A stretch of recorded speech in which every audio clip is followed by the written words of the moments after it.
ఇప్పుడు అలా చూద్దాం. అటువంటిది నా అభిప్రాయం. ఎందుకంటే చంద్రబాబు నాయుడు గారికి పొత్తులు అనేటువంటిది కొత్త కాదు.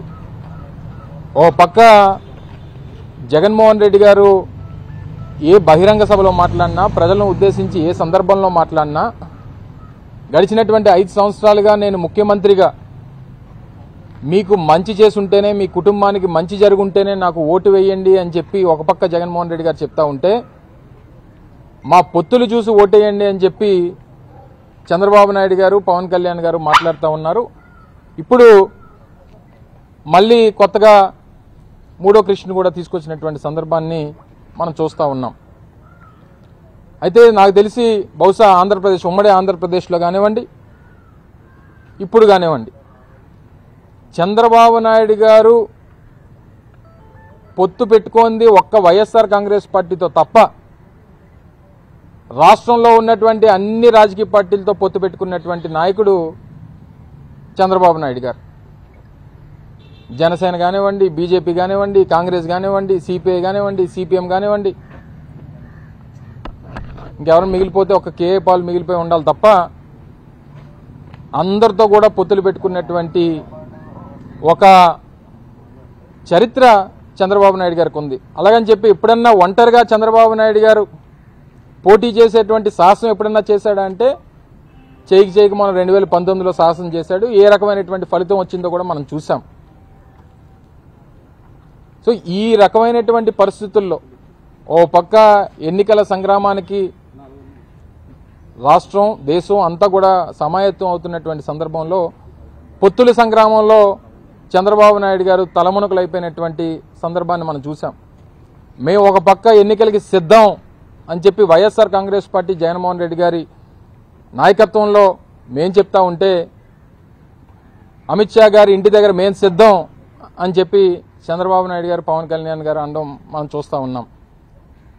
చివరికి ఏ సీటు తీసుకోవాలి, ఎన్ని సీట్లు పోటీ చేయాలి, ఎక్కడ పోటీ చేయాలి, ఏం చేయాలి, ఏది చేసేటువంటి పరిస్థితి వచ్చినా సరే దేనికన్నా మేము సిద్ధం అని చెప్పి చంద్రబాబు నాయుడు గారు అంటూ ఉన్నారు. నేను ఏ సీటు త్యాగం చేసేయడానికైనా నేను సిద్ధం అని చెప్పి పవన్ కళ్యాణ్ గారు అంటున్నారు. సో ఇవన్నీ చూసిన తర్వాత ప్రజలు ఏమి చూసి ఓటేయాలో ఒక్కసారి చెప్పాల్సినటువంటి సందర్భం ఉంది. రేపు భారతీయ జనతా పార్టీతో కలిసి వెళ్ళినప్పుడు చంద్రబాబు నాయుడు గారు ఏం సమాధానం చెప్తారు ప్రజలకి? గతంలో జగన్మోహన్ రెడ్డి గారికి ఓటేస్తే మోడీకి ఓటేసినట్టే అనేటువంటి మాట ఇదే చంద్రబాబు నాయుడు గారు గతంలో చెప్పినటువంటి విషయాన్ని ఒకసారి గుర్తు చేస్తా ఉన్నా. భారతీయ జనతా పార్టీకి ఓటేస్తే ముస్లింలకి ఏ రకమైనటువంటి పరిస్థితి ఉంటుంది అన్నటువంటిది ఒకసారి ఆలోచన చేయండి అని చెప్పి చంద్రబాబు నాయుడు గారు ఎన్నికల ముందు మాట్లాడినటువంటి మాటల్ని ఒకసారి వారు తీసి చూస్తే బాగుంటుంది అనేటువంటిది నా అభిప్రాయం. దాంతోపాటు ప్రజలు కూడా ఇవన్నీ గమనిస్తున్నారనేటువంటి విషయాన్ని కూడా ఈ సందర్భంగా తెలియజేస్తా ఉన్నా. అనేక సందర్భాల్లో ప్రతిపక్షాలు గడిచినటువంటి 5 సంవత్సరాలుగా కానివ్వండి, మేము ప్రభుత్వంలో వచ్చి ఈ 5 సంవత్సరాల్లో అనేక సందర్భాల్లో అనేక అంశాలు వచ్చినప్పుడు కానివ్వండి, ప్రతి సందర్భంలో కూడా మాకు భారతీయ జనతా పార్టీతో ఏదో సంబంధాలు ఉన్నాయి అనేటువంటి విషయాన్ని ప్రజలకి చెప్పి తప్పుదోవ పట్టించేటువంటి ప్రయత్నం చేశారు.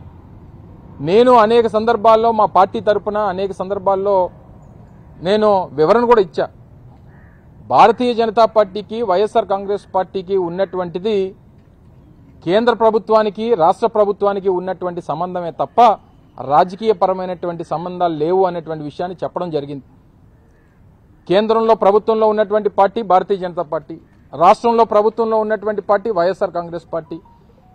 కేంద్ర ప్రభుత్వానికి, రాష్ట్ర ప్రభుత్వానికి ఉన్నటువంటి సంబంధాలే మాకు ఉంటాయి తప్ప ఇతర విషయాల మీద మాట్లాడుకోవాల్సినటువంటి అవసరం కానీ, రాజకీయంగా అక్రమంగా రాజకీయాలు చేయాల్సినటువంటి అవసరం కానీ మా పార్టీకి కానీ మా నాయకుడికి అంతకన్నా లేదనేటువంటి విషయాన్ని తెలియజేస్తా ఉన్నా. ఇప్పుడు ఈ అక్రమ సంబంధాలు ఏంటో, ఎవరు వెంట ఎవరు ఉన్నారో, ఎవరుండి నడిపిస్తూ ఉన్నారో, ఎవరెవరు తెర వెనక మిత్రులో, ఇవన్నీ కూడా ఈరోజు బహిర్గతం అయ్యాయి కదా. స్టీల్ ప్లాంట్ ప్రైవేటీకరణ అంశం వచ్చినప్పుడు ఆ నిందంతా కూడా వైఎస్ఆర్ కాంగ్రెస్ పార్టీ ప్రభుత్వం మీద, మా మీద నెట్టేయాలనేటువంటి ప్రయత్నం చేశారు. ఇప్పుడు ఏం సమాధానం చెప్తారు? ఇదే తెలుగుదేశం పార్టీ, ఇదే జనసేన, సరే నిర్ణయం తీసుకున్నటువంటి భారతీయ జనతా పార్టీ అందరూ కలిసి వచ్చి ఏం సమాధానం చెప్తారు రాష్ట్ర ప్రజలకి? ప్రత్యేక హోదా గురించి కానివ్వండి, లేకపోతే ఇతర అంశాలు కానివ్వండి, విభజన చట్టంలో ఉన్నటువంటి అనేక హామీల గురించి కానీ ఏం సమాధానం చెప్తారు? గతంలో మేము ఒకసారి అందరం కలిసి వచ్చినప్పుడు, మాకు అధికారం ఇచ్చినప్పుడు అన్నీ చేస్తామని చెప్పి ఏమీ చేయకుండా మోసం చేశాం, అందుకనే మళ్ళీ మాకు ఓటేయండి అని చెప్పని అడుగుతారా? లేదా ఈరోజు అక్రమంగా కాంగ్రెస్ పార్టీతో సంబంధం పెట్టుకున్నటువంటి ఈ పార్టీలు ఈ రాష్ట్రానికి ఈ పరిస్థితి రావడానికి కారణమైనటువంటి అదే రాజకీయ పార్టీ, దాంతో అక్రమంగా ఇంటర్నల్గా వారితో కూడా పొత్తు పెట్టుకున్నటువంటి సందర్భాలు కూడా మనకు కనబడతా ఉన్నాయి. ప్రత్యక్షంగా భారతీయ జనతా పార్టీ ఒక జాతీయ పార్టీతో, పరోక్షంగా మరో జాతీయ పార్టీతో, స్థానికంగా ఉన్నటువంటి రాష్ట్రంలో ఉన్నటువంటి ప్రాంతీయ పార్టీలతో, ఇన్ని రాజకీయ పార్టీలతో కలిసి వచ్చి అక్కడే కదా మీ ఓటమి కనబడతా ఉంది. మీరు ఎప్పుడైతే ఢిల్లీ వీధుల్లో, అప్పుడు ఆ రోజు ఎన్టీ రామారావు గారు ఏదైతే ఆత్మగౌరవం కోసం నేను రాజకీయ పార్టీని స్థాపిస్తున్నానని చెప్పినటువంటి మీరు ఈరోజు ఏమైపోయింది మీ ఆత్మగౌరవం? వెళ్ళి ఢిల్లీ వీధుల్లో ఆ గేట్ల ముందు పడిగాపులు కాస్తా ఉన్నారే. దీంతోనే జగన్మోహన్ రెడ్డి గారి బలమేంటో, జగన్మోహన్ రెడ్డి గారి నాయకత్వ పటిమేంటో, ఈ రాష్ట్రంలో వైఎస్ఆర్ కాంగ్రెస్ పార్టీ తాలూకా రేపు ఎన్నికల భవిష్యత్ ఏంటో ఇవన్నీ కూడా మీరు పడుతున్నటువంటి తపన చూస్తే కనబడతా ఉంది. అక్కడే మీ ఓటమి, వారి కూటమి తాలూకా ఓటమి ఏంటో అనేటువంటిది క్లియర్గా అర్థమవుతా ఉంది. సో కొత్తగా పొత్తుల గురించి చంద్రబాబు నాయుడు గారికి కొత్త కాదు, ఈ రాష్ట్ర ప్రజలకి అంతకన్నా కొత్త కాదు. ఇవన్నీ కూడా ఆయనకి సహజంగా ఆయన వయసు రీత్యా వచ్చినటువంటి చేతికర్ర ఏ రకంగా అవసరం ఉంటుందో ఇప్పుడు ఈరోజు ఆయన రాజకీయ పార్టీ కూడా ఆ చేతికర్ర అవసరం పడింది కాబట్టే పూర్తి స్థాయిలో ఉన్నటువంటి అన్ని అవకాశాలను వాడుకుంటా ఉన్నాడు. ఎన్ని అవకాశాలు వాడుకున్నా అంతిమ విజయం మళ్ళీ వైఎస్ఆర్ కాంగ్రెస్ పార్టీదే, జగన్మోహన్ రెడ్డి గారిదే అనేటువంటి విషయాన్ని మరొకసారి మీ ద్వారా ప్రజలందరికీ కూడా తెలియజేస్తా ఉన్నా. పవన్ కళ్యాణ్ కాకినాడలో ఎంపీగా పోటీ చేస్తారా? ప్రజాస్వామ్యం గతంలో 2 సార్లు 2 సీట్లలో పోటీ చేశారు. ఆయన శాసనసభకు పోటీ చేశారు, 2 చోట్ల ఓటమి పాలయ్యారు. ప్రజాస్వామ్యంలో సహజం, దాని గురించి ఎవరు ఇప్పుడు కొత్తగా కామెంట్ చేయాల్సినటువంటి అవసరం లేదు. 5 సంవత్సరాలు గడిచిపోయినాయి. ఇప్పుడు ఎక్కడ పోటీ చేయాలి, ఏం పోటీ చేయాలి అనేటువంటిది వారి అంతర్గతమైనటువంటి అంశం. ఒక పక్క క్లియర్గా, ఒక పక్క లోకేష్ ఒక ఇంటర్వ్యూలో చెప్పాడు, మా కూటమికి మా ముఖ్యమంత్రి అభ్యర్థి చంద్రబాబు నాయుడు గారు అని చెప్పి ఆయన చెప్పిన తర్వాత ఇంక ఈయన తాలూకా ప్రమేయం ఏముంటుంది ఇంక చెప్పండి. సో ఇవన్నీ కూడా వారు కూడా ఆ పార్టీలో ఉన్నటువంటి నాయకులు, ఆ పార్టీకి ఉన్నటువంటి జనసేన కార్యకర్తలు వారు కూడా ఆలోచన చేయాలి. చివరికి తీసుకొని వెళ్ళి ఎక్కడ ఆయన్ని ఏం చేయబోతున్నారు అన్నటువంటిది వాళ్ళ భవిష్యత్తుకు కూడా వారికి అర్థమవుతుంది. నేను ఎందుకంటే దీని గురించి మేము అనేక సందర్భాల్లో చెప్పినప్పటికీ దాన్ని ఏదో మాకు నచ్చగా చెప్తున్నామనో, లేకపోతే ఏదో మేము ఏదో కావాలని చెప్పి ఆరోపణలు చేస్తున్నాం అనేటువంటి అభిప్రాయాన్ని వారు వ్యక్తం చేసుకుంటారు. మరో 60 రోజులు అయితే వారికి అర్థమవుతుంది. సో ఇవన్నీ కూడా వారు ఎక్కడ పోటీ చేసినా మళ్ళీ తిరిగి 2019 ఎన్నికల ఫలితాలే రిపీట్ అవుతాయనేటువంటిది అందరికీ తెలుసు. ఏది ఏమైనప్పటికీ మా తాలూకా స్టాండు మాది ప్రజలకు చేయాల్సినటువంటి సంక్షేమం, ఈ రాష్ట్ర అభివృద్ధి అనేటువంటి దాని మీద మేము వెళ్తాం. ఈ పొత్తుల గురించి ఆలోచించేటువంటి సమయం మాకు లేదు, దాని గురించి ఆలోచన చేయాల్సినటువంటి అవసరం లేదు. మాకు ఏదైనా పొత్తుంటే ఈ రాష్ట్రంలో ఉన్నటువంటి పేదవాడితో, రాష్ట్ర ప్రజలతో పొత్తులు ఉంటాయి తప్ప మాకు ఇతర పార్టీలతో పొత్తులు పెట్టుకోవాల్సినటువంటి అవసరం కూడా లేదు. అంటే 3 సీట్లలో మేము పోటీ చేస్తాం ఎంపీలుగా, 24 ఎమ్మెల్యేలు కానీ ఇప్పుడు 2 సీట్లకు వచ్చిందని ప్రచారం జరుగుతుంది. అదే ఇందాక చెప్పాను కదా, ఇందాక నేను మాట్లాడినప్పుడే చెప్పడం జరిగింది. ఈ పొత్తులు బేరసారాల్లో భాగంగా